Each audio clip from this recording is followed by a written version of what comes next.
So, we tend to think about crushing a marathon or hitting a personal best as purely, a matter of muscle power and lung capacity. Right. All physical. But what if the real secret weapon, the key to unlocking that next level, is actually, well, your brain? It's a fascinating idea. Think about Roger Bannister breaking the 4-minute mile. Ah, I mean, that was a barrier many thought was physically impossible. totally impossible, they said. Then, almost immediately, John Landy and like a whole wave of others followed suit. Yeah, right on his heels. It really makes you wonder what actually changed, doesn't it? Was it suddenly physiology or... It absolutely does. That rapid succession after Bannister is, well, it's a powerful illustration of how our minds can construct and then just shatter the very limits we believe in. Hmm. And that's exactly what we're going to explore in this deep dive. We'll be unpacking the fascinating interplay between our mental and physical capabilities when it comes to endurance. And we're drawing from Alex Hutchinson's book, Endure. Yeah. Some really interesting insights there. That's the one. Really insightful work. Right. So whether you're, maybe training for your own challenge or you're just fascinated by human potential, or maybe just curious about how we tick, This should be really relevant. yeah, this is for you. Our mission today is pretty straightforward. Mm-hmm. We want to delve into the critical role the brain plays in endurance. Trying to separate those mental blocks from our true physical limitations. Exactly. Okay, let's get into To this. start with something that might seem a bit strange, pacing. How we pace ourselves. Okay, like in a marathon. Yeah, consider marathon runners. The intuitive idea is that as you get more tired, you naturally slow down. Makes sense. Of course, you're running out of gas. Yet we often see athletes pushing harder, really digging deep in those final miles. Why do you think that happens? It's like they suddenly find this extra gear, right? Just when they should be completely depleted. Exactly. And there was this massive study looked at over 9 million marathon finishers. 9 million, wow. Yeah, and it revealed something really interesting about this. They found these significant spikes in the number of runners finishing just under major time milestones. Like 3 hours, 4 hours, that kind of thing. Precisely. 3, 4, 5 hours. It wasn't a smooth curve of finish times at all. It was all clustered right before these, well, psychological barriers. Oh, so people were pushing just to get under that number. It seems so. The real insight here is that these seemingly arbitrary time goals aren't just targets. They act as mental tripwires. Influencing our pacing. Yeah, and even our ability to push through that perceived fatigue, just to sneak under that barrier with the right motivation, even if it's self-imposed. Yeah, our brains seem capable of overriding those signals, telling us to slow down. That seems to be the idea. Which brings us neatly to this crucial concept of perceived exertion. Right. We often focus on the physical stuff, muscles burning, lungs aching. Raw sensations. But Samuel Marcora's psychobiological model suggests it's not just about what's happening in our bodies. No, it's about how much effort we feel we're exerting. That perception. Okay, so the feeling of effort is the key. Exactly. Marcora's work indicates that basically anything that affects our perception of how hard we're working can ultimately change our endurance performance. Regardless of our actual, physiological state. Pretty much. It boils down to this idea that, fatigue ultimately resided in the brain, this mind over matter concept. So you got the traditional view of endurance training, Mm-hmm. building stronger muscles, improving cardio efficiency, mitochondria, capillaries, all that. All those physical adaptations, absolutely. But then you have this other perspective that says our perceived effort is the real governor. That's the thing holding us back. And while those physical adaptations are obviously vital, you can't run a marathon without them. Of course not.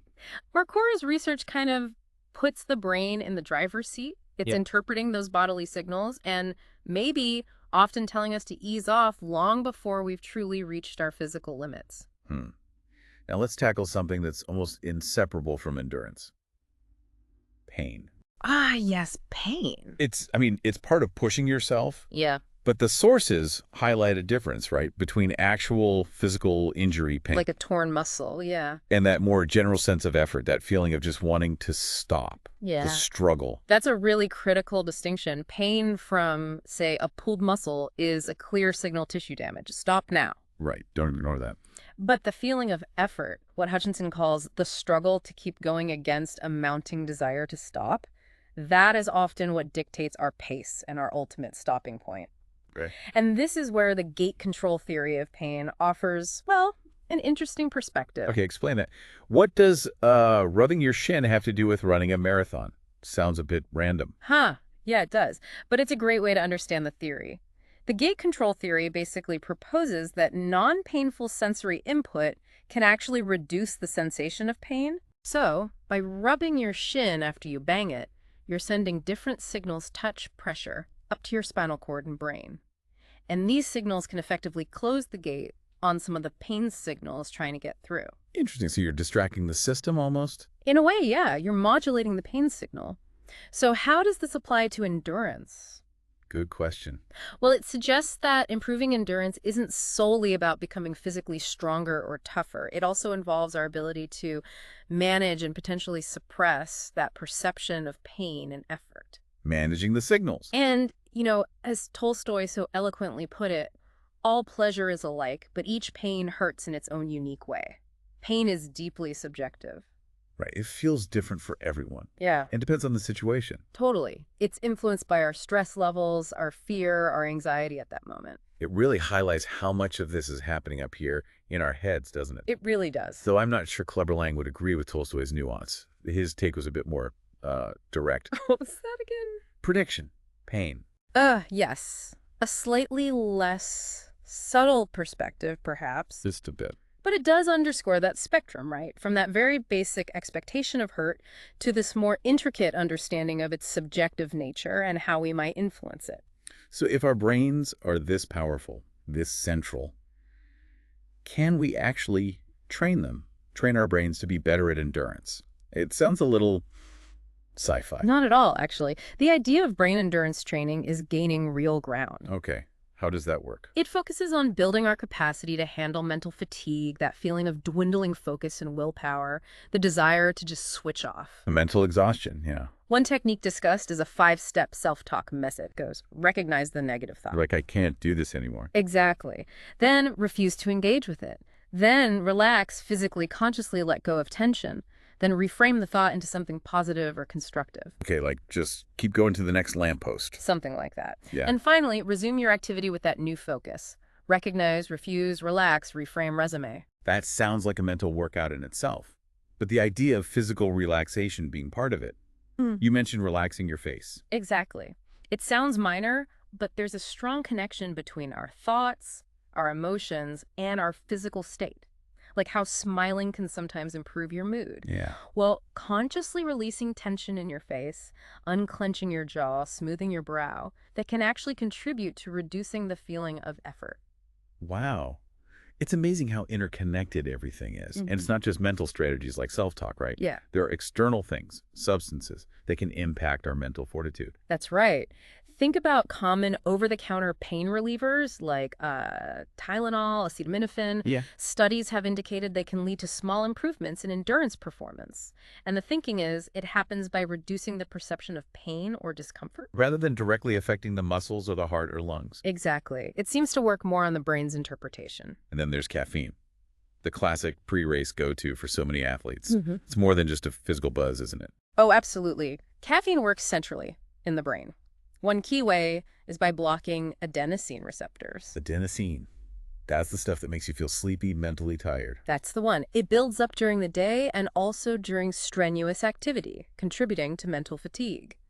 By blocking adenosine, caffeine can effectively lower your perceived effort. So you feel like you're not working quite as hard, even if you are. Precisely, which allows you to sustain a higher level of exertion for longer, delaying that point where you feel you just have to back off. So it's not just about brute force. It's also about cleverly influencing how we perceive what's happening in our bodies and minds. Smart. Very smart. Now, the sources also mentioned something called response inhibition. What exactly is that? It sounds a bit technical. It's essentially our ability to consciously suppress our immediate impulses or urges. Think of it simply as self-control. Willpower, maybe? Okay, like resisting the urge to slow down when it gets really tough. Exactly that. And it turns out this cognitive ability, this response inhibition, seems to play a role in endurance performance. Is this related to, like, the famous marshmallow test with kids? Precisely. You remember that. Walter Mischel's research. Yeah, where they have to resist eating one marshmallow now for the promise of getting two later. That's the test. And Mitchell's long-term studies showed that the kids who demonstrated greater self-control, who could inhibit that immediate desire for the marshmallow. They tended to do better later in life. Yeah, on average, they had better outcomes in various areas: academics, handling stress, overall success. It suggests that this capacity for self-regulation, for overriding that urge to stop when things get difficult. Is fundamental to pushing our limits. Not just in sports, but maybe in lots of things. That's the implication. It's a core skill. This is all incredibly fascinating. And it really makes you think about some of those amazing feats of endurance we've seen, like the Breaking 2 project. Yes. Nike's moonshot attempt to break the 2-hour marathon barrier. That felt like it was right on the absolute edge of what humans were thought capable of, pushing every limit. It was a remarkable effort, really. Yeah. A meticulous attempt to address both the physical and the perceived barriers to that magic number. What were the key things they focused on? Nike honed in on 5 main areas, as Hutchinson outlines. First, athlete selection, getting Kipchoge and others who are already incredibly elite. Okay, makes sense. Second, optimizing the course and environment. Think perfect drafting patterns with pacers, flat course, lower altitude, which might help with oxygen availability, cool temperatures. We're controlling every variable possible. Exactly. Third, highly refined, individualized training programs.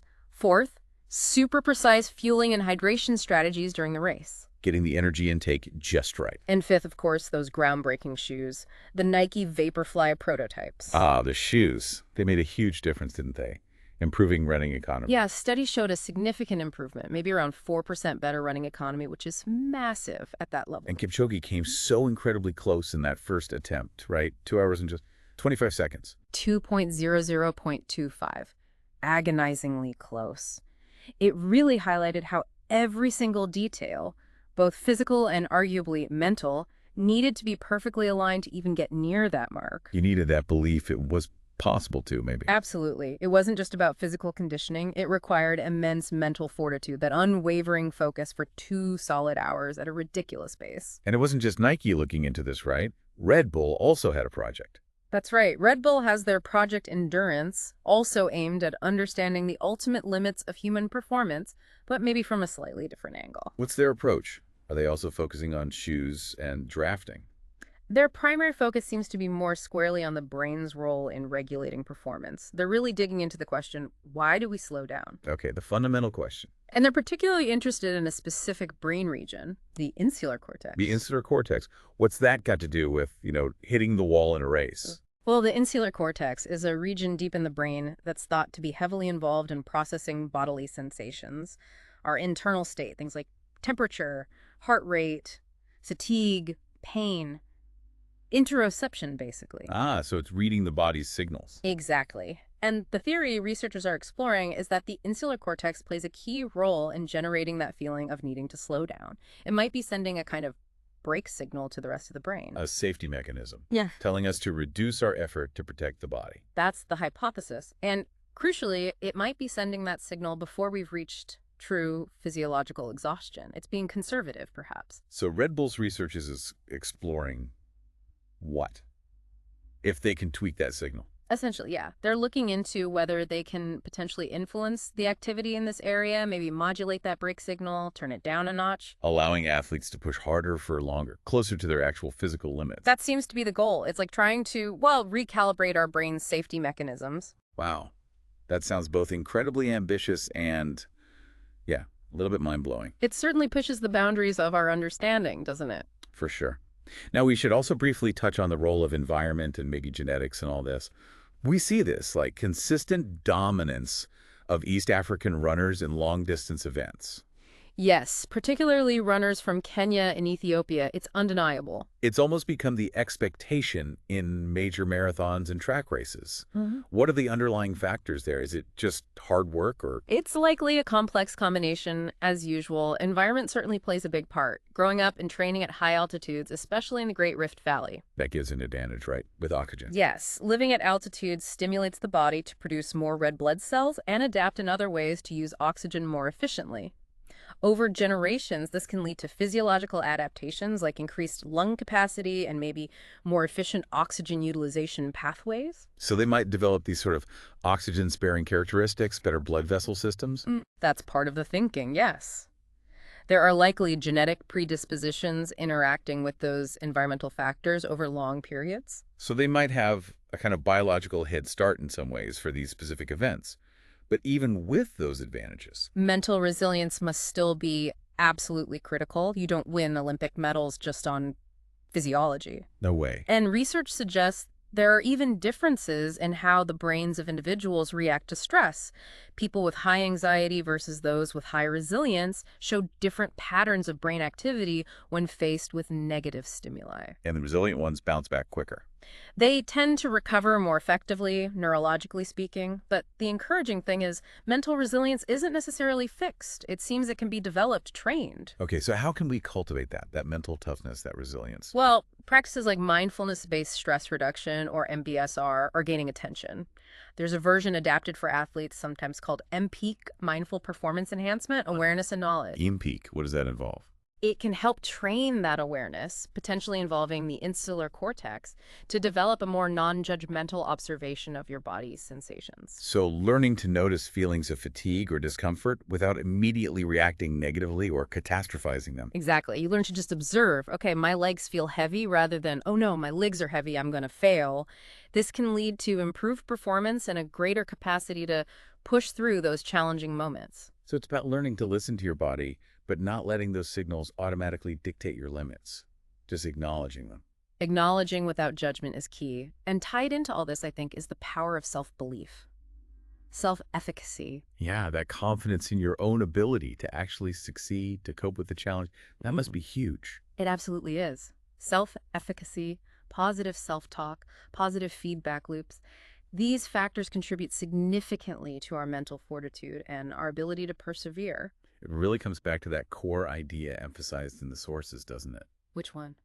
The brain rules the body. You're capable of much more than you think. That's a great summary of it. It's about recognizing that those perceived limitations we often bump up against, they are frequently more restrictive than our actual underlying physical capabilities. This has been a truly, well, eye-opening deep dive. Really fascinating stuff. It's a complex area, for sure. So the key takeaway seems to be that endurance is far more than just physical prowess, isn't it? Definitely not just muscles and lungs. It's this really intricate interaction between our brain and our body. And it's heavily influenced by our perceptions, the mental strategies we use, and even, like we discussed, external factors like caffeine or Tylenol that subtly shift those perceptions. Exactly. We often think of hitting our limit as a purely physical event, like running out of fuel. But what we've explored today clearly shows the powerful, maybe even primary role our minds play in setting those boundaries. And understanding this, understand the brain's role, it opens up a whole new perspective, doesn't it? Yeah. On how we can potentially surpass what we currently believe is possible for ourselves. It really does. It shifts the focus. So, maybe a final thought for everyone listening. As you're tackling your own challenges, whether they're physical, like running a race, or maybe something else entirely in your life, Yeah. think about this. Now that you understand a bit more about the power of the mind in endurance, what mental barriers might you be encountering? What stories are you telling yourself about your limits?